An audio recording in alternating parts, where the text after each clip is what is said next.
साल जिसके भी शादी को मियाँ बीवी में अक्सर झगड़ा ये रहता है कि आपका कसूर है या मेरा कसूर है। तो मैं हास्य रस की तरफ आप लोगों को मोड़ रहा हूँ थोड़ा सा। आज विषय तो मेरी मिट्टी मेरा देश है, उस पे सभी कविता पाठ कर रहे हैं, मैं थोड़ा सा मोड़ देना चाह रहा हूँ। तो मैंने श्रीमती को समझाया कि ना तेरा कसूर है, कि ना तेरा कसूर है ना मेरा कसूर है, हम दोनों को फंसाने वाला या तो तेरा ससुर है या मेरा ससुर है। क्या बात है। और मैं तो अक्सर लोगों को कोर्ट में भी यही कहता हूं कि जब तक घर से बाहर हैं, जब तक घर से बाहर हैं, दिल खोलकर हंस लें, क्या पता घर जाते ही नागिन फिर डस ले। क्या बात। और अगर मेरे ताने और व्यंग से हमारी घरवाली इस उम्र में भाग जाएगी तो भी हमें चिंता नहीं, क्योंकि हमारी किस्मत ही जाग जाएगी। अब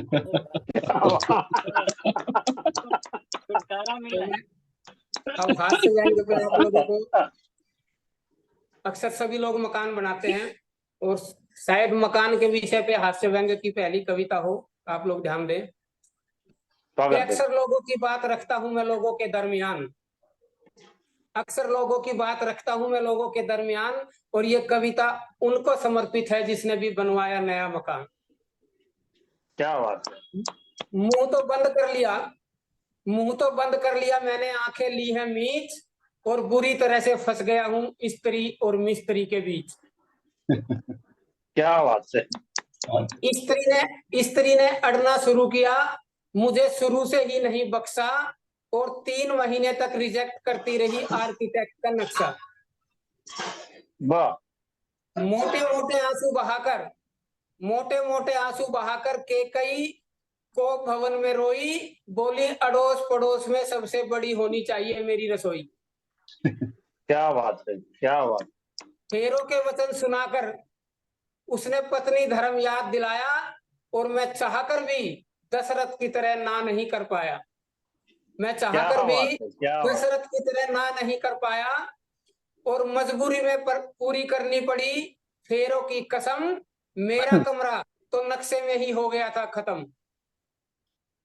मेरा कमरा तो नक्शे में ही हो गया था खत्म, और जिस औलाद को सदा मैंने रखा अपने सीने के नीचे, उसने माँ की मिली भगत से जगह दी मुझे जीने के नीचे।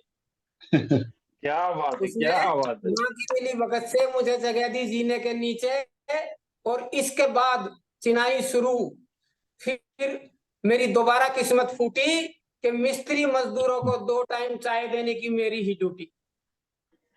मिस्त्री मजदूरों को 2 टाइम चाय देने की मेरी ही ड्यूटी, और लू से झुलसती मेरे तन की मई जून की धूप, और धूल धसरित मेरा मिस्त्री मजदूरों वाला रूप, भाग दौड़ में मेरा चेहरा धूल मिट्टी में सना रहे, और यार दोस्त पूछते कहीं आप मकान तो नहीं बना रहे। क्या बात है। पूछते कि कहीं आप मकान तो नहीं बना रहे। क्या क्या कुरेद कर बताऊं आपको मैं इस अलग माहौल की, और कई बार खुद ही डोरी पकड़ी है मैंने सूत और साहुल की। कई बार मैंने खुद ही डोरी पकड़ी है सूत और साहुल की, और राजमिस्त्री बोला दुनिया में कहीं नहीं मिलेगी दीवार की ऐसी सिधाई, और फिर प्लास्टर के मिस्त्री ने आते ही सबसे पहले दीवार ही टेढ़ी बताई। फिर प्लास्टर के मिस्त्री ने आते ही सबसे पहले दीवार ही टेढ़ी बताई, और पुट्टी के मिस्त्री ने प्लास्टर में कमी बताई, और पेंट के मिस्त्री को पुट्टी समझ नहीं आई। पेंट के मिस्त्री को पुट्टी समझ नहीं आई, और हर एक मिस्त्री की दूसरे में कमी निकालने की स्टाइल। पत्थर वाला बोला इस घर में ना पत्थर लग सकता ना टाइल। पत्थर वाला बोला कि इस घर में ना पत्थर लग सकता ना टाइल, और अपने सारे टुकड़े खोलकर सरेआम सभी को बता नहीं सकते, और स्त्री और मिस्त्री एक बार घर में घुस जाए तो आसानी से जा नहीं सकते। सही बात है, सही बात है। स्त्री और मिस्त्री एक बार घर में घुस जाए तो फिर आसानी से जा नहीं सकते। स्त्री और मिस्त्री में रत्ती भर भी फर्क नहीं है, और दोनों के बीच फंसने से बड़ा कोई नरक नहीं है। दोनों के बीच फंसने से बड़ा कोई नरक नहीं है। और क्या बताऊं, बिजली पानी ठेकेदार ने तो लापरवाही का विश्व रिकॉर्ड तोड़ दिया। बिजली पानी ठेकेदार ने तो लापरवाही का विश्व रिकॉर्ड तोड़ दिया। पानी वाले पाइप में बिजली की वायरिंग कर दी और बिजली के पाइप में पानी छोड़ दिया। पत्थर लगाने वाले ने लैट्रिन का पाइप मसाले से भर दिया और पीओपी वाले ने ड्रेनेज के पाइप में सुराख कर दिया। पीओपी वाले ने ड्रेनेज के पाइप में सुराख कर दिया। हद तो तब हुई जब मुझे ही बुरी तरह कर दिया घायल और तीसरे ही दिन दीवार से छूटकर मेरे सिर में लगी टाइल। तीसरे दिन दीवार से टूटकर मेरे सिर में लगी टाइल। खैर 1 महीने में अस्पताल से आया तो मुझे अपना मकान पूरा हुआ पाया। हर दुकानदार मेरे घायल मन पर रखते रहे लूट का पोहा और स्टील वाले ने स्टील के गेट के अंदर घुसा रखा था लोहा।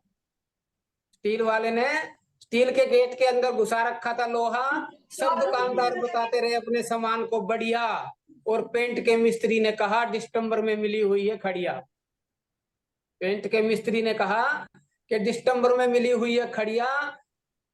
हिसाब किताब में मैं पगला गया। पता नहीं कितना लगा अमाउंट। पत्नी के गहने बिके, बैंक का कर्ज और खाली हो गए अकाउंट। पत्नी के गहने बिके, बैंक का कर्ज और खाली हो गए अकाउंट। और घायल मन से लिखी इस कविता का सबसे दर्द भरा है ये छंद कि खास यार और रिश्तेदारों ने साइट पर ही आना कर दिया बंद। खास यारों और रिश्तेदारों ने साइट पर आना कर दिया बंद। नमस्कार तक करना छोड़ दिया, कभी मांग ले पैसे और फोन पर भी ना पूछे कि आप अपने यार के हाल है कैसे। और देने वाले हाथ भी मांगने लगे। अगर देने वाले हाथ भी मांगने लगे तो किससे करते आस। साले ने मुझसे ही पैसे मांग लिए, बीमार पड़ी थी सास। साले ने मुझसे ही पैसे मांग लिए, बीमार पड़ी थी सास। और ले देकर किसी तरह मेरा मकान तो बन गया।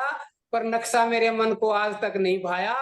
और असली भांडा तो तब फूटा जब गृह प्रवेश में इंजीनियर की पत्नी को मकान बहुत पसंद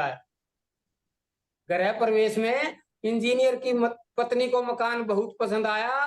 बोला भाई साहब मुझे माफ करना, मेरी भी थी मजबूरी। आपके मकान के नक्शे में मैंने अपनी पत्नी की जिद की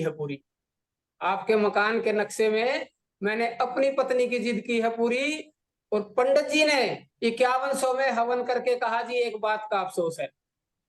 पंडित जी ने 5100 रुपए में हवन करके कहा जी एक बात का अफसोस है, इस मकान को बेच दो, यह आपके रहने लायक नहीं, इसमें वास्तु दोष है। इस मकान को बेच दो, यह आपके रहने लायक नहीं, इसमें वास्तु दोष है। Just a minute. स्त्री ने गृह प्रवेश वाले दिन फिर इंजीनियर को कोसा। उसके पियर से आ गया ड्राइंग रूम से भी बड़ा सोफा। और जिद्दी स्त्री ने तुड़वाकर ड्राइंग रूम को बढ़वाया और क्रेन से बालकनी के रास्ते सोफा ऊपर चढ़वाया। और गृह प्रवेश के दिन मेरी फिर किस्मत फूटी।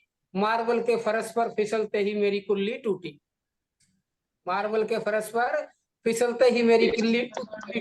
और दर्द में कराता रहा, आखिर ठीक हुआ अस्पताल में पूरे 6 महीने पीछे।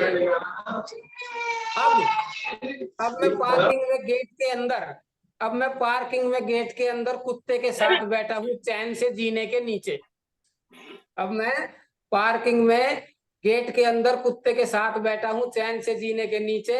और 2 पाटों के बीच में जिंदा रह गया जय सिंह मान, वरना स्त्री और मिस्त्री के बीच फंसी थी मेरी जान। जय हिंद, जय हिंदुस्तान। बहुत सुंदर, बहुत सुंदर।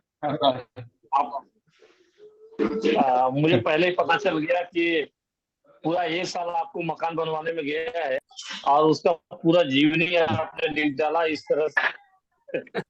ये जितनी बीती कहानी है उतना आपने उतार दिया अक्षरों में। बहुत बढ़िया, बहुत सुंदर, बहुत सुंदर। इसी को आपने दो पार्ट में डिवाइड किया होता